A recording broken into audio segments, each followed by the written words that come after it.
What's up, everybody? This is Jay, and this video is about who's to blame for Emmitt's behavior. I'm going to show a couple clips, and then I'm going to break down each clip and tell you what my thoughts are on that. And in the end, I'm going to tie it all up and see who's to blame. So let's listen and check it out. Emmitt! Emmitt! Ah, damn. What are you hollering like that for? I thought you had a full day today. That summer class meeting with the Free Legal Aid Office? Oh shit, I'm late. I'll reschedule. Emmitt, you rescheduled 3 times already. First off, that's the wrong response. She should have said, "Get your ass up, boy. Get up here. You need to go and handle your responsibilities. You already rescheduled once." She shouldn't have been no 3 times. She should have made him get up, yanked them covers off the bed, told him to get his ass up, get out and get something. By allowing him to be lazy, he became lazy. Your kids are only going to be what you allow them to be. Partly to blame, he is the way he is because she allowed it and didn't put a foot in his ass.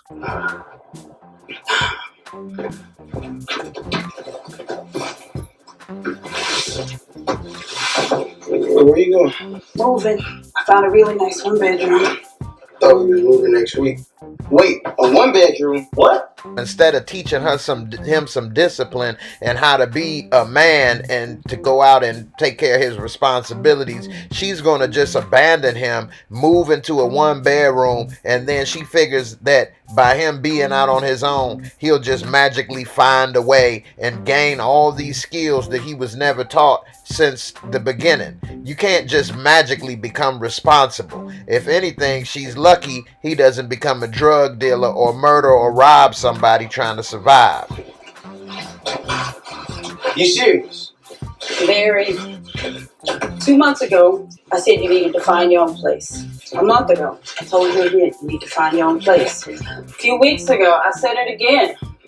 Well, you always saying that. I thought you was just talking. Things. First off, like he said, you always say that. I thought you was just talking. You're a talker. You never were a doer. You never showed him the skills necessary. You tell him as if he's supposed to magically figure it out. How about 2 months ago, you showed him how to get a job where he can pay for a place of his own? How about taking him places, showing him since he has no transportation? How about a month ago? How about after doing all those steps, you realize he can't afford a place on his own and maybe you have compassion? That's the problem. I'm tired of talking. You haven't followed through on anything you're supposed to these past few months. Not your diploma, the custody case with little EJ. That's not my fault. All right, Tiff is the devil's spawn. No court is going to be able to deal with her evil ass, ma. So how am I supposed to? Not my problem. You the one that made the baby with her. She's right. It's not her problem he made the baby with her. But how about you should have told him since he was a little boy about looking for a woman and looking for something more than somebody to sleep with. And then also, he not following through is partly your fault as well because you're not making sure. He's still a young kid. He's not going to follow through because he doesn't have the discipline. It's up to you to instill that discipline in him. And all this time you've been telling him you have to show him and be an example. So you just gonna be out like that? Like, where am I supposed to go? That's up to you to figure out. Now you want a person with no skills, no training, no money to figure out a way to survive. Normally, especially for a young black man with no resources in the community, that's going to lead to somebody getting hurt or himself getting hurt. And also, I want to say, she said she was tired of talking and she tired of hearing it. As a parent, that's your job. You can never be tired of talking. You can never be tired of hearing it. The kids may be tired of hearing it, but you can't. That's your job. They weren't asked to be born. That was your responsibility. That's something you have for life. Damn. Who is that calling you? Don't tell me you got a little boyfriend. No, it's Emmitt stalking me. Why? What'd you do to him? I'm moving without him. I know it's the right thing to do, but I don't know, the parent in me still feels bad. You ought to feel bad putting the boy out on the streets like that. Miss Ethel, you the one that told me to get a life? Get a life. Don't turn your back on your son. You only got one child. And when they gone, you'll miss them.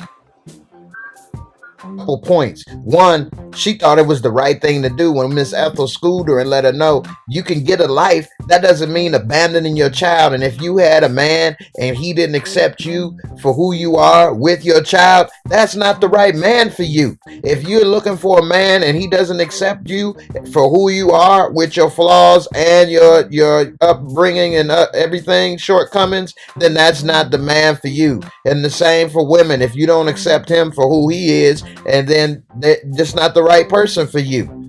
Like Miss Ethel say, you only got one child, and once they gone, they gone. He could be dead, killed, shot. He can resent her, hate her for what she did. He could go and move in with somebody like Reg for a place to stay, start selling drugs to earn his keep, and never look back. Who knows what may happen, and it would be all her fault from the beginning.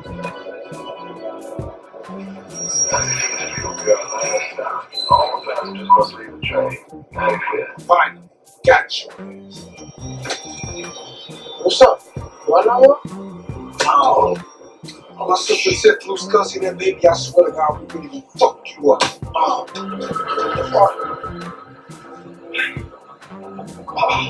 Scene was a small taste of what could have happened. One, you got this man riding the train all night because he had nowhere to go, nowhere to sleep. And then two, although it was not likely that these guys would find him, getting jumped or robbed would have probably happened.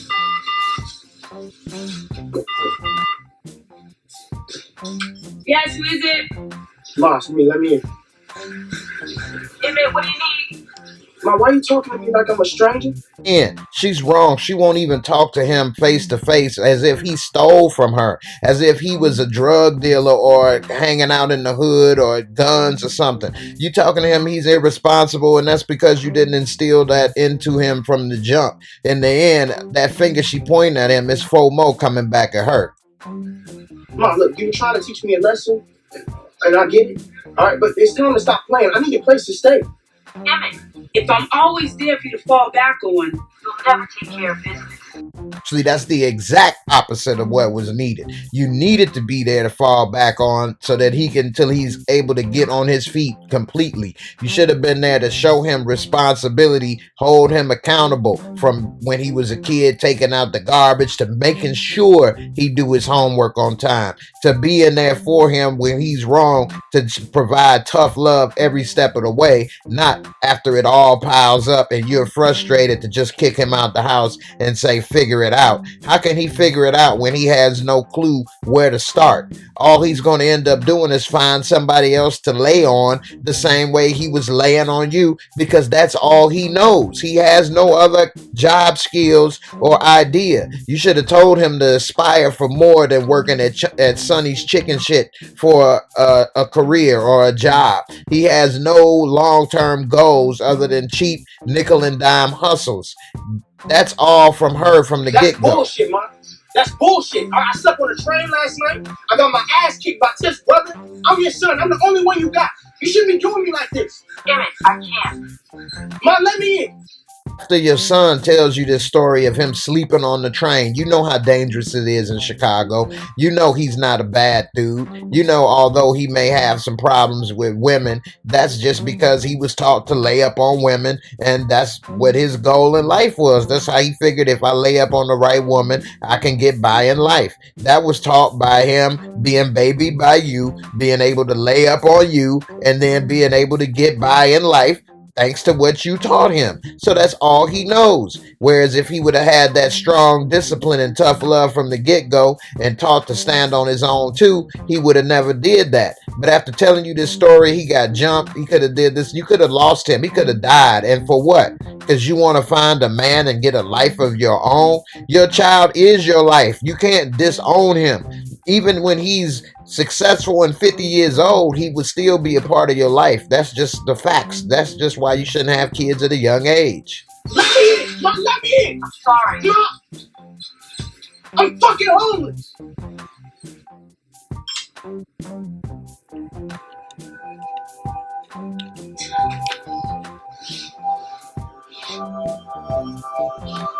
scene shows how pathetic she is, and she's worse than him because she feels bad inside, but she won't come to grips and let him in for what? To have a 1-bedroom nice apartment? What does she have to show for it? Not even a man yet.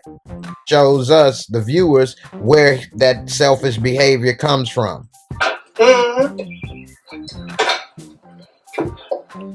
Okay. What a pancake. But hold on. You snooze, you lose round here. Better grab some cereal. Yeah, that's him. I know, right? For real? Let me get one of these. We'll call you right back, Roscoe. These is for the kids' lunches. Although funny and a short example, this is some tough love. It shows that if you want to eat, get your ass up. If you want to eat and have something prepared for you, otherwise figure it out and make your own meals. Instead of, if he wake up late, you want some sausage? You want me to cook you something? And this and that, as if his mother did in season 1 with that girlfriend or whatever. You don't do that. You make sure that he learns his lessons each time there's one to be learned. Help me out. How you got 3 baby mamas with no place to stay? And why you just not reaching out and I'm less than 5 miles from you? You got my number too. I got it. And I pay the bill. What bill you pay? Now, a couple things wrong. One, his son and him don't have a relationship even though they live close. And his mother has put them at odds with one another by not even letting him know that his father's been in his life paying the bills, paying child support. And the reason he has some of the things he has is because of his father. He's growing up looking at his father thinking that he's no good, not doing anything, when that's not the case. Women cannot let that relationship get in the way of the child because it only hurts the child. You better ask your mama about those child support payments. 1 more year and I'm done. You came in here the other night looking like a lost puppy, so I let it slide. Points. 1, he's paying child support for 1 more year, meaning that Emmitt's 17, so his mother's in violation for taking money but kicking him out on the street. If you wanted to help him get his own place, you should have started giving him those child support checks so that he can help provide and save money. Where's a savings account? Show him how to open that up. And also, why is that he's able to show compassion for his child when he was doing bad, but the mother can't? He got a woman, he got kids, he didn't let that get in the way of it. You know the house rules. Are you serious right now? 1, don't ask me nothing about your mama. That chapter's closed. 2, help your brothers and sisters get ready for school in the morning. It's time they got to know you anyway. 3, we have dinner as a family, 7 o'clock sharp. Break one of these rules and you find somewhere else to crash. First thing he do is install discipline and rules, because everybody has rules to live by, and that's something that Emmitt never had. That's why he said, you serious. Then 2, he said nothing about your mother. That's closed, meaning I'm not going to badmouth your mother. Don't ask me about it. That's something that she didn't keep going. She's badmouthed him forever. What the hell, Darnell? You just can't take my shit. Rule number 4. It's my house. I wear what's in it. Roscoe. Yeah. And although this was funny too, he was showing them that everything has a price. Yeah, I'm going to let you stay here, but this is how I'm going to show you you pay. And this is how I motivate you to move. You don't like it, you'll get your stuff together and you'll move out on your own. Do you have a job, Mr. Washington? Yeah, I work part-time at Sonny's Chicken Pig. And where have you lived for the past 5 years? My mom? Do you have insurance? And if so, would you be the primary? No. It's my mom. What about transportation? How do you get around? The train. My mom. Trifling ass. Just as much as this is a reflection on Emmitt, it's a reflection on this woman as well. And we all have to look and say where we deserve more. She knew that he lived with his mama and he didn't have nothing going for him, as well as having 2 other kids. Why would you sleep with him and have a baby with him? And men as well. We need more from a relationship than a bigger this or a smaller that. I mean, you need to be with somebody that's got a career mind, that's trying to want to do things that you can have a future with. Somebody like Jerica, and this clip explains that. Why should they buy your properties? Culture. An area ripe with art, music, and cuisine. One of my favorite weekly events nearby is the Jackson Park Farmers Market. Best girl corn you've ever had in your life. But it's not just about the events and the numbers. These investors... Y'all need to be looking for somebody that you can grow with, have a future with, and just because they got the biggest this or that, that's nothing but, lower level thinking. And as far as having a family, you need more than that in life, both parties. You staying at Darnell's for now, just in case you care to know I'm not sleeping on trains anymore. Look at that. You don't have your mother as a safety net. Still alive. First off, he is still having a safety net. It's just not his mother. He had to go and find somebody else to lay up on. Now it's his father. He has not improved his situation, nor has he learned anything. And as far as still being alive, that's the lowest common thing that you can have as proof that what you did was right. Actually, he's supposed to still be alive. What did you expect him to be dead? That's what you wanted him to die? That was the horrible thing to say. How's it been over at your daddy's? How many brothers and sisters you got now? 5, 6, 20? That's so shady. That's an excellent point. That's shady. Women, you cannot do that. You can't, and men either. You can't diss the other parent. The daddy didn't say how many men your mama got running in and out the house. 5, 10, 20. How many men she kicked you out for a man? He didn't do that. He said, look, that chapter's closed. I don't want to talk about it. That was a mature, responsible thing. She, on the other hand, still bitter, still poking and holding a grudge against him. He should have said, my dad said that he pays child support. How come you kick me out the house when you're getting paid to still support and take care of me? What's up with that? Why don't you give me some of that money so I can get my own place, since it's obvious that you don't want to help me anymore? What's up with that? That's what he should have said. But no, he didn't bring that up. And then to show her how wrong she is, look at this. Emmitt, what'd I say? What? You said not to do it. If all you gonna do is fuck and get high up in here, the least you can do is start paying your mother some rent. One, she's already getting paid rent by his daddy from child support. Two, you're putting into this boy's mind that men are nothing more than somebody that needs to pay women, when in actuality, she should have been telling him, hey, if you want to do this, you need to get your own place. And in other words, don't do this in my house, period. Now, whatever the case, get them out of here. You on punishment, whatever the case needs to be done. That's what she does. Not say you need to pay me rent. It's Friday. Why you always on me? Did you ask for more hours? Yes.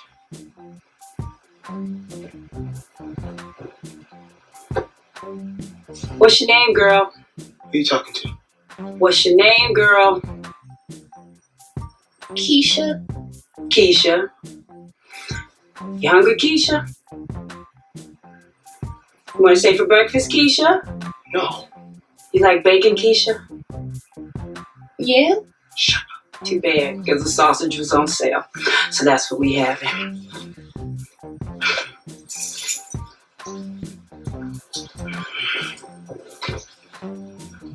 Help the young lady up.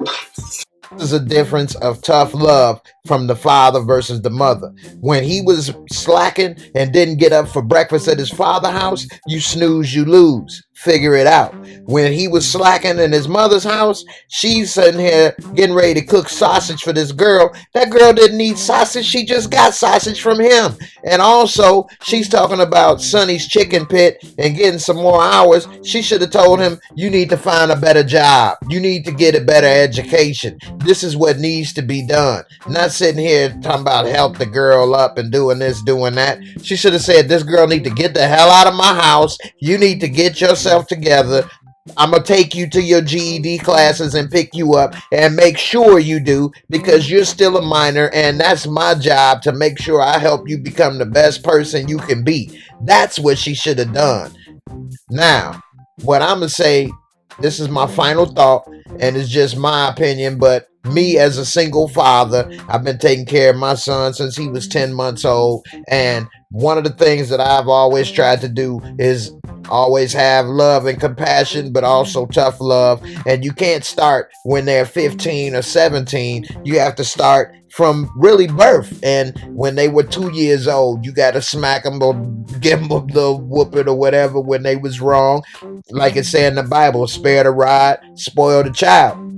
If you have them growing up thinking they can do whatever and that they won't have any punishment or consequences, then how would they understand that in life, if you don't go to work, you don't get money? You don't have money, you won't be able to pay your bills. Without being able to pay your bills, you won't have a place to live. How do they understand that if you speed or do whatever, sell drugs, you may go to jail, you may end up dead? How do they get these lessons learned without showing them from the beginning that when you do wrong, punishment comes, whatever the punishment that may be, sometimes more severe than others? And also, I've also always instilled in him the purpose of education and the doors that can unlock. I never let him slack and not do his homework because I didn't want to yell at him. Who gives a damn what he wants? He doesn't know. He's a child. That's why it's important as a parent, and you've experienced more, to show your children and explain to them properly so that they do understand. That's your job, and your job is never over.